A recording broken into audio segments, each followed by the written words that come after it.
Hashem's Vesai Tivtach Upi Agita Sacha. We're now starting the first Perek of Megillat Esther. Megillat Esther starts Vayihi. We know Vayihi is Lashon Vai. Whoa, there's going to be very difficult times ahead. Bimei Achashverosh, during the time of and who's Achashverosh? He is Achashverosh. Achashverosh is Achashverosh. What does that mean?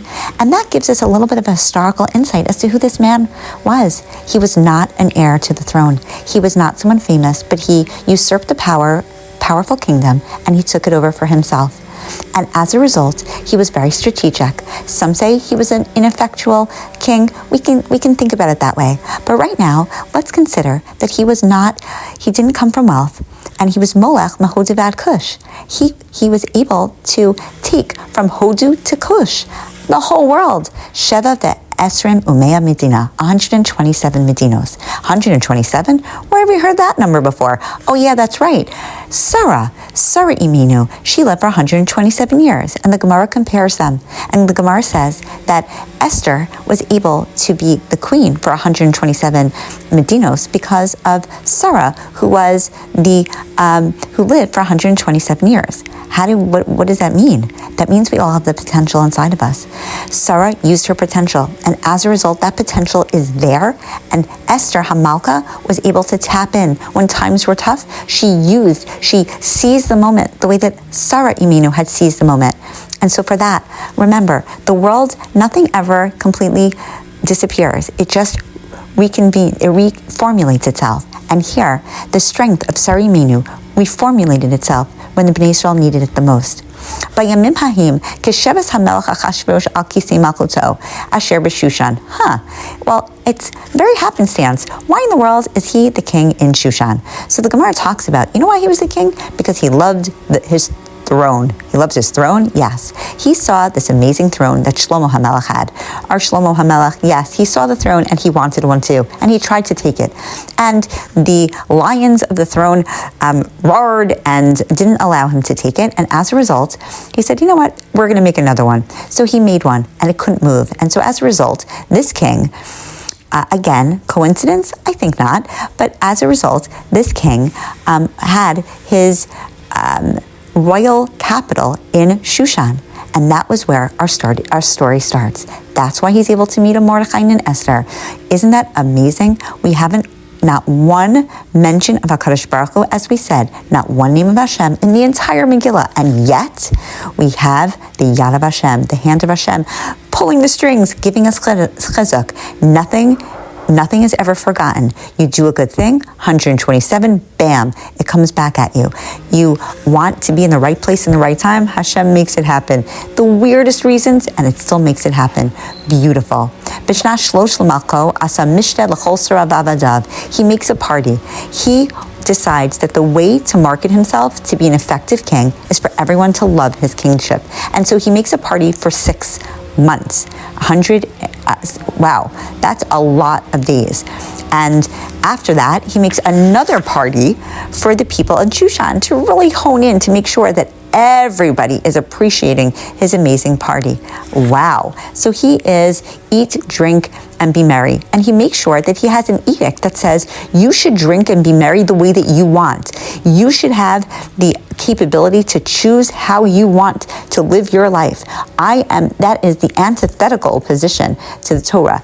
But it's very, the way the Yetzer Hara works is that it's very sly. Yeah, you're doing the right thing. You should have civil liberties and you should have the right and freedom of speech. Very sly comes the Yetzer Hara. Not only that, and so, yes, he's living on the pleasure principle, and that is what's reigning supreme. And guess what? The Jews are buying into it. They come to his parties. Now, if they were just trying to show loyalty, daven for Shlomo Medina and shul on Shabbos. Don't go to the party of a guy who's not good. Once you start to creep into that land of Yetzer Hara, there's no turning back. Not only that, what's going on in those parties? Real dismissal of Jewish things. How do we know that? Because guess what?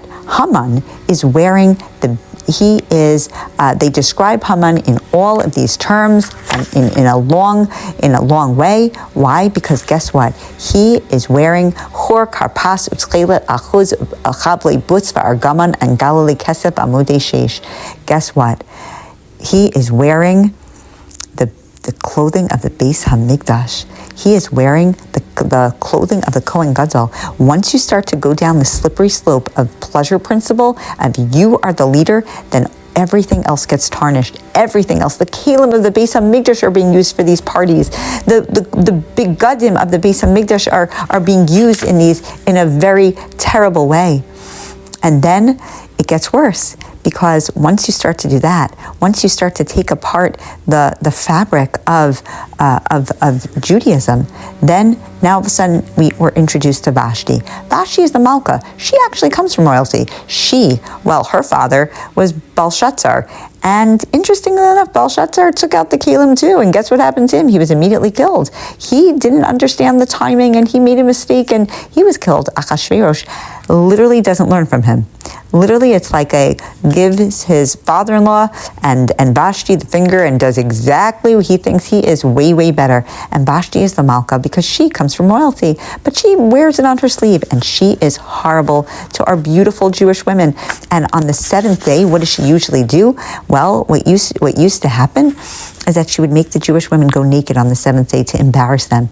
And so what happens to her? HaKadosh Baruch Hu has this very interesting power struggle that she has with her husband, and he keeps on calling her, and she is, I am better than you, and the fabric of what husband and wife are obviously not good, and they fight. And again, that's what happens when you start to believe only in yourself and on the pleasure principle. And Vashti gets what she deserves, which is, instead of she also has to go naked to the king on the seventh day, and she has a tail. Why dafka a tail? Why does she develop a tail or tsaras? Because what did she do? She went against the framework of nature. She said, nature doesn't matter. There's no Shabbos. I'm going to make the beautiful women and tznius and everything be desecrated on the Shabbos. Shabbos represents that there is that there's creation, that Hashem created the world, and on the seventh day he rested. And what was the epitome?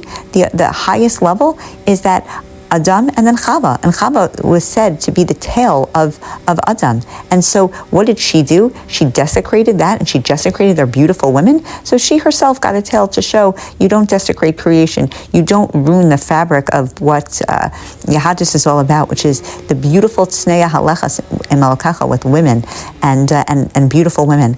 And so she gets her, she gets punished. And the whole way through, this Melech, so on the one hand, he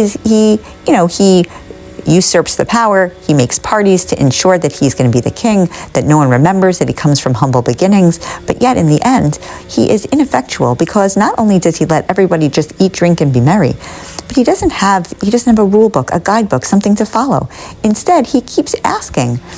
He asks his people what to do. He asks the people what to do. He doesn't come up with anything effectual. In fact, in Pasuk Yud Gimel, Vayomer HaMelech l'chachamim yodei ha'itim, he even asked the Sanhedrin. He's not even a religious guy what to do. And the Sanhedrin's like, listen, we wish we could help you, but we can't really help you. You know why we can't help you? Because we've been disbanded. That we're not in Yerushalayim.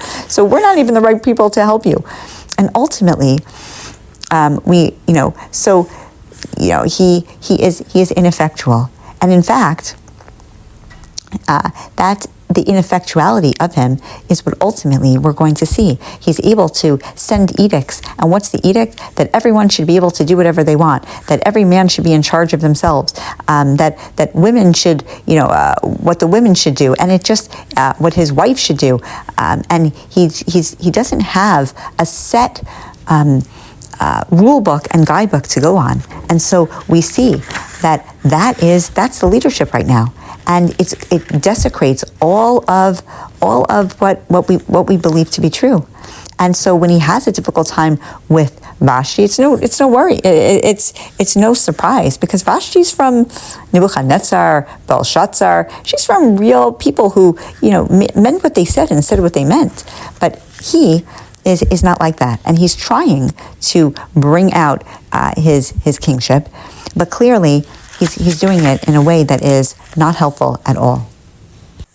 And it's interesting that when Vashti is so bad, then what does Achashverosh do? He makes a decree, Nishma Pitzkam Hamelech Asher Yaseh B'chol Malchuso Ki Rabahi B'chol Hanashim Yitnu Yakar LaBalehem. Every woman has to be respectful to her husband, Migadol V'Katan. And what is this? Vayitav Hadabar B'nei Hamelech V'Hasarim. And everyone's happy with that. Wow, women are now going to have to be subservient to their husbands. And Vayishlach Svarim El Kol Medilos Hamelech El Medina Kisaba Vel Am V'Am Kilshano. Everyone in their language, everybody, it gets written. Kol Ish Sorer B'Beito Medaber B'Lashon Amo.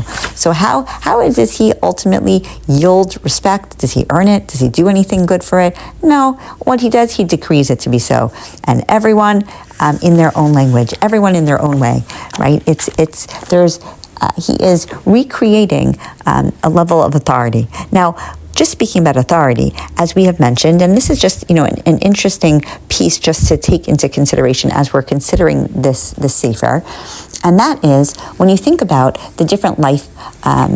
It is Esther Wien who says this, and that is when you think about the different life stages that we go through. So at first we're a young child, age 7 we're a young child. Then by 17 we're teenagers. We're trying to, we're no longer dependents. We're now trying to be independent in our thinking, although we can't really do anything, but we're trying to do things.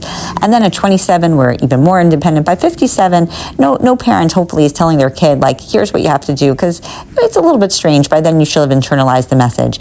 So we've come from a time in Jewish history where, we had Nevi'im and we had instruction and we had, you did something wrong, you got punished, go to your room right away.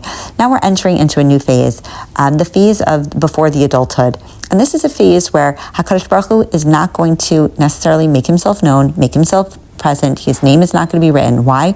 Because after that, we're going to go directly into adulthood, where absolutely you're on your own. You have to have internalized the message. So here we're going to have a lot of coincidences. We're going to have a lot of things that, wow, how could it be that he was just in the right place at the right time? Isn't it interesting that Vashti just was complaining about that at the time where, we need Esther to come up, and he's in Shushan, and isn't it interesting how a guy from no nobility is able to run the entire world?